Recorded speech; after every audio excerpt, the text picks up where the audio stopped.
باللہ من الشیطان الرجیم بسم اللہ الرحمن الرحیم ثم انتم هؤلاء تقتلون انفسکم وتخرجون فریقا منکم من دیارہم تظاہرون علیہم بالاثم والعدوان وَإِن يَأْتُوكُمْ أُسَارَىٰ تُفَاضُوهُمْ وَهُوَ مُحَرَّمٌ عَلَيْكُمْ إِخْرَاجُهُمْ أَفَتُؤْمِنُونَ بِبَعْضِ الْكِتَابِ وَتَكْفُرُونَ بِبَعْضٍ فَمَا جَزَاءُ مَن يَفْعَلُ ذَلِكَ مِنكُمْ إِلَّا خِزْيٌ فِي الْحَيَاةِ الدُّنْيَا وَيَوْمَ الْقِيَامَةِ يُرَدُّونَ إِلَىٰ أَشَدِّ الْعَذَابِ وَمَا اللَّهُ بِغَافِلٍ عَمَّا تَعْمَلُونَ اولئک الذین اشتروا الحیاۃ الدنیا بالآخرہ فلا یخفف عنہم العذاب ولا هم ینصرون صدق اللہ مولانا العظیم۔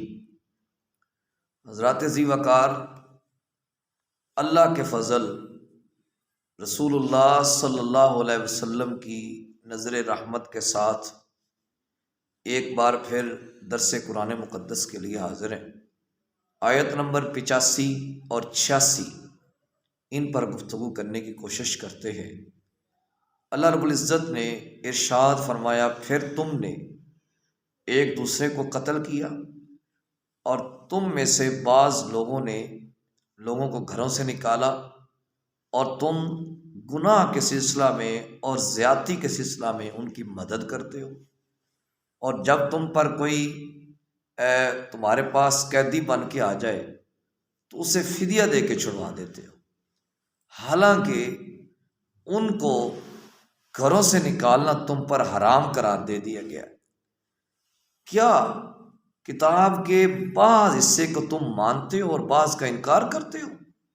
بس جو ایسا کر رہے ہیں ان کے لیے دنیا میں ذلت کے علاوہ کچھ بھی نہیں ہے، اور قیامت میں ان کو سخت عذاب کی طرف دھکیل دیا جائے گا، اور جو وہ عمل کرتے ہیں اللہ تعالیٰ اس سے بے خبر نہیں ہے۔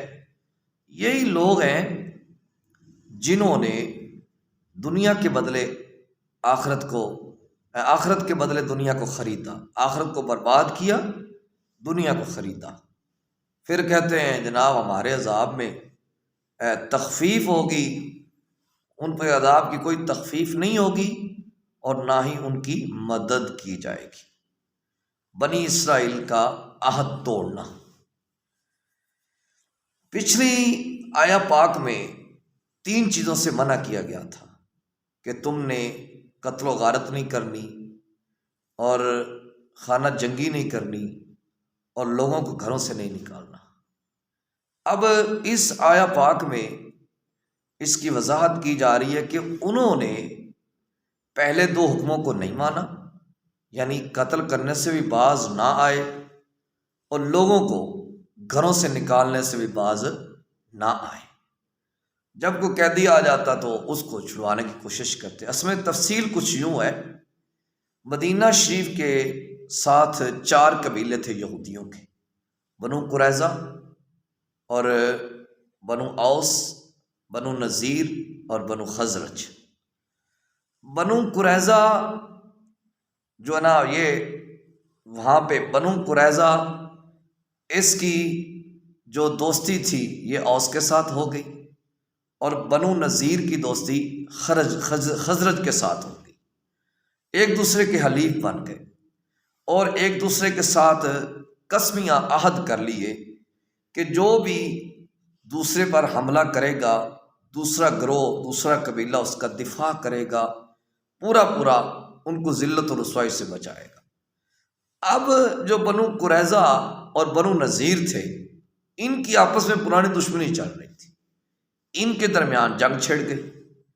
وہاں پہ جناب بنو نذیر کے کچھ لوگ بنو قریظہ نے قتل کر دیے، اور بنو قریظہ نے کچھ لوگ بنو نذیر کے قتل کر دیے۔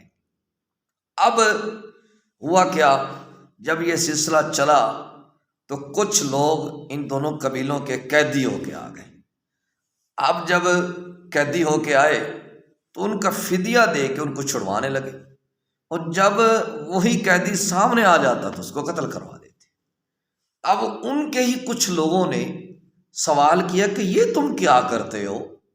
کہ جناب قتل بھی کر دیتے ہو، گھروں سے بھی نکال دیتے ہو، جب کوئی قیدی ہو کے آتا ہے تو اس کو چھڑوا لیتے ہو فدیہ دے کے، اگر وہ سامنے بندہ مار دیتا۔ کہتے ہیں جی ہم نا اپنے حلیفوں کو ذلت و رسوائی سے بچاتے ہیں، اور یہ ایسا ہمیں تورات نے حکم دیا ہے، ایسے احکامات ہمیں اللہ نے عطا فرمائے۔ تو اللہ رب العزت نے ان کو صاف صاف فرما دیا کہ تم کتاب کے بعض حصے کو مانتے ہو اور بعض حصے کا انکار کرتے ہو۔ پھر نبی کریم صلی اللہ علیہ وسلم کی آمد پر ان لوگوں کو مدینہ شریف سے نکال کر خیبر میں منتقل کر دیا گیا، اور آقا علیہ الصلوۃ والسلام کی جلوہ گری کا فائدہ یہ ہوا کہ جو بنو اوس اور بنو خزرج کے لوگ تھے، ان کے درمیان جو 100 سالہ جنگ کا معاہدہ چل رہا تھا وہ ختم ہوا، اور ان لوگوں کو اللہ رب العزت نے ایمان کی دولت عطا فرما دی۔